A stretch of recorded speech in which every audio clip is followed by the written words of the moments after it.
Okay, I'm not sure why my video stopped. But here it comes into the station. You can see all the places it needs to be cleaned because it obviously can't go through them. You can hear it picking up speed at certain spots. It's because the track needs cleaning again. Should be able to just come through here slowly like this.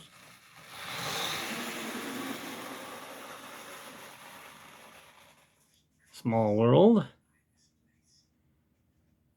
All right, people get on. And the train takes off. Goes through Tomorrowland. There, Tomorrowland. The happiest kingdom of the wall.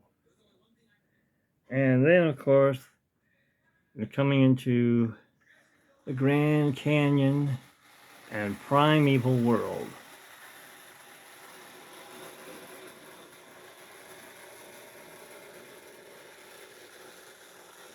And once it comes into here, now arriving on a 10th Grand Circle Tour of Disney's Magic Kingdom. And there it is.